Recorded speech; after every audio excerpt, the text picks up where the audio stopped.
小男孩弹着兰花指，戴着耳钉钉，吐着红唇唇，你究竟要把我们中国的男孩子引向何方啊？中华民族伟大复兴这么重要的任务，现在这个影视剧作品里边给的导向是什么？你把整个男孩子引向像女人一样胭脂气、女人气，这是对民族精神的极大的一个不负责任。当内外的敌人来的，面对千击重难，这些人能成为民族复兴的脊梁吗？一个国家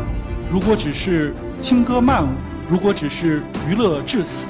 那么离危亡时刻也就不会远。就在最近10年的时间里面，我们国内的娘炮行为越来越明显，男人娘化，女人幼化，儿童成人化，成人萝莉化。短短10来年，中国人的审美到底怎么了？看到这样的情况之后，我们国家也是第一时间出手了，我们将要彻底的整治这种畸形的审美观。其实之前吴京口中的伪娘之风也得到了一定的遏制。我们国家应该如何去整治这样的一个行为？我们又为什么会有这么多娘炮的行为？大家好，我是微笑。今天我们就通过这个视频好好的和大家聊一聊这个话题。在2021年的一段时间里，大家经常刷到一个小男生在抖音上面做直播，但是他特别的娘气，尤其是他在吃桃的时候，他发出的那个声音简直是让男人都没有办法接受，实在是太娘炮了。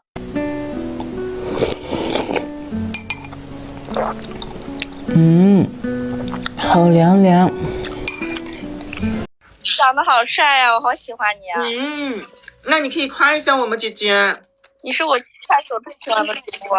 那可以叫我声依附吗？最主要的是他还化了非常浓厚的妆，并且还涂上了非常多的口红，而且他的声音还特别的嗲。如果单纯听声音的话，你还以为这是一个美娇娘，可是你在看他的视频之后，你就发现原来这是一个男人。后来有非常多的网友们看到了他的视频之后，也开始想尽办法的去学习他。最主要的原因就是因为他通过这样的方式快速的吸引到非常多粉丝的关注，而且很多人都开始模仿他的直播风格。要知道我们大多数人对于男人的印象应该是非常阳刚帅气的，可是现如今我们的这个风气正在慢慢的改变，有越来越多的歪风邪气开始出现，我们的男性开始慢慢的变柔美，看起来已经失去了他们本该有的阳刚帅气。尤其是从各大偶像男团开始出现之后，我们的这股阴柔风就更加的强盛了。看到这样的一个情况之后，我们国家广播电视总局第一时间发布了一个禁令，要求彻底的改变这种娘炮的审美观念。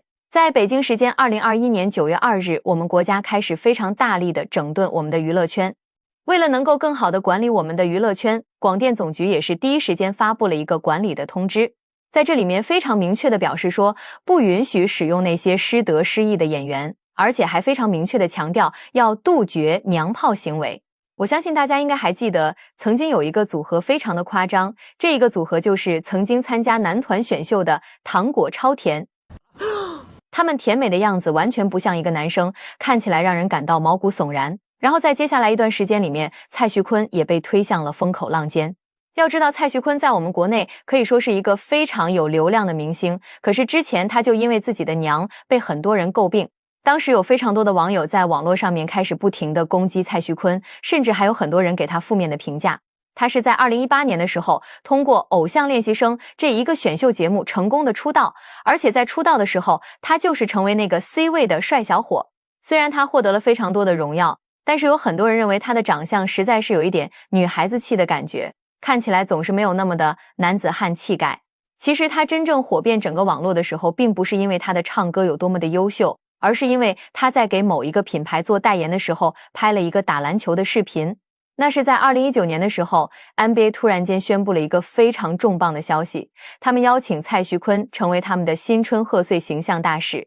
当时有很多的篮球爱好者听到了这个消息之后，直接在网上开始怒骂，他们认为 NBA 简直是疯了，选什么样的人都比选蔡徐坤更加的合适。因为蔡徐坤在很早之前拍摄的一个视频简直是丢脸丢到家里面，至少他和篮球没有任何的关联。也就是因为当时的这个视频，让基你太美这个网络流行词开始在网络上面不停的爆火。也许就是因为蔡徐坤在网络上面开始火遍大江南北，所以有越来越多的年轻人希望能够和蔡徐坤一样拥有大量的流量。他们也希望自己能够成为一个流量明星，而且他们已经掌握了流量的密码。他们知道通过这样的方式能够最快的获取流量，而且他们发现这样的流量不仅仅特别的快，而且还能够起到很好的提升个人知名度的作用。后来我们就会发现，有越来越多的资本开始不停地去推崇这样的一个文化，他们想尽办法的去找这一些类型的男性来参加各种各样的选秀节目。就是在资本的力量不断的推动之下，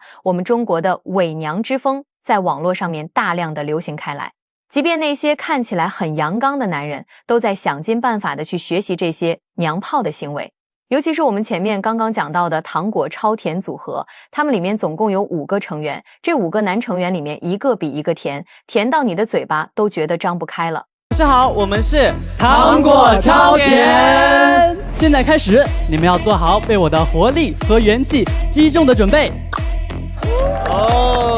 其实在很早之前，我们国内就有很多的明星看不惯这样的风气，因为他们觉得男人就应该要有男人的气魄。这里面最典型的就是吴京。吴京在自己的电影、电视剧里面总是想尽办法地展现出男子汉该有的气魄，而且他的每一部电视剧、电影看起来都非常的血气方刚，尤其是他的战狼系列看起来更是让人热血沸腾，让人觉得男人就应该要有这样的一个血性。而且很多男人在看到了他的电影之后，都觉得自己应该去当一个兵。吴京总是想尽办法的让我们中国的观众看到中国人的硬汉形象。在当时，其实我们的娱乐圈里面并没有特别流行军旅题材，但是吴京总是坚持着走自己的路，因为他知道这条路一定是一个正确的选择。虽然在电影行业里面并没有太多人去拍摄这样的类型电影，但不代表着我们的观众不喜欢看这种类型的电影。其实在很早之前，吴京就已经明确地发表过自己的看法。吴京曾经明确地表示说，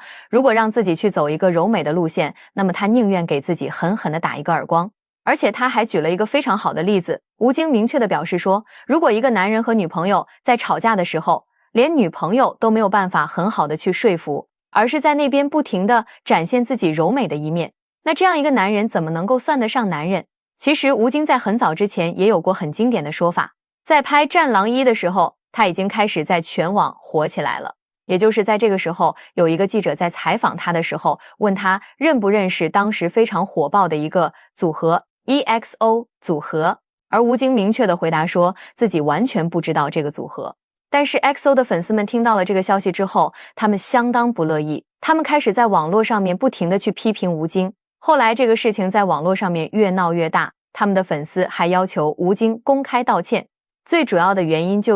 就是因为吴京在接受采访的过程当中看到了照片，他明确地问到这里面的人到底是男的还是女的，就是这样的话让他成为众矢之的。吴京在知道了这些人都是男人之后，他回了3个字：惊呆了。他还明确地表示说，男人就应该要有阳刚之气，如果一个男人连阳刚之气都没有，那么这个男人根本就不能够称之为男人。他们又有什么能力去保护自己的女朋友呢？其实我们的另外一位演员提到小鲜肉的时候，也表示出了非常多无奈的看法，而这个演员就是我们的成龙大哥。抛开人品不说，要知道一直以来成龙也是一个铁血硬汉，他在之前拍摄了非常多的电视剧和电影，在这些镜头里面，他展现出来的都是中国男人应该有的阳刚之气，再加上他的活灵活现，看起来就非常有男人的韵味。成龙在接受采访的时候，回忆起他在拍戏的过程当中遇到了一个小鲜肉，这一个小鲜肉的手上被划了一个非常小的口子，于是他第一时间打了一个120。其实我们国内之所以会开始大量的整治娘炮的行为，就是因为这群人已经破坏了我们国内的正常环境，他们认为这一种行为是一个非常好的商品，能够给他们带来巨额的利润空间，所以会有越来越多的人开始往娘炮这个方面去走。他们希望通过这样的包装能够获得更多女性的喜欢，这样就能够更好的达到他们的目的。随着女性粉丝的关注量不断的增加，他们的关注度也在不断的提升，然后他们的身价就可以不断的上升。可是这样的教育是毒害我们下一代的教育，会让我们的男生都以为这样的行为其实就是一个正常的行为，就会有越来越多的男生加入到伪娘的队伍当中，这其实是非常伤害我们国家的未来。我们的国家需要什么样的人？需要像军人一般的钢铁意志，需要像我们中国军人一般的血气方刚，这才是我们的中华男儿本色。所以就算国家要开展娱乐活动，所谓的娱乐圈，也应该多去学一学像李小龙、刘德华、成龙、吴京、张涵予这样的演员，他们是真正的能够被称为硬汉，他们才是我们中国男性该有的表现。希望国家再重点关注一下我们娱乐圈的整顿，最好能够彻底的解决这些不良风气，能够让我们的伪娘之风彻底的被杜绝掉，让那些试图通过这样方法来博取流量的人能够打消他们的念头，这样我们的娱乐圈才能够更加的干净。好啦，今天的内容分享到这里就要结束了，后续我还会制作2期关于娘炮文化的起源是帝国阴谋以及亚洲各国娘化的危害视频。最后，微笑希望你的订阅，让我们一起见证祖国的辉煌成就和美好未来。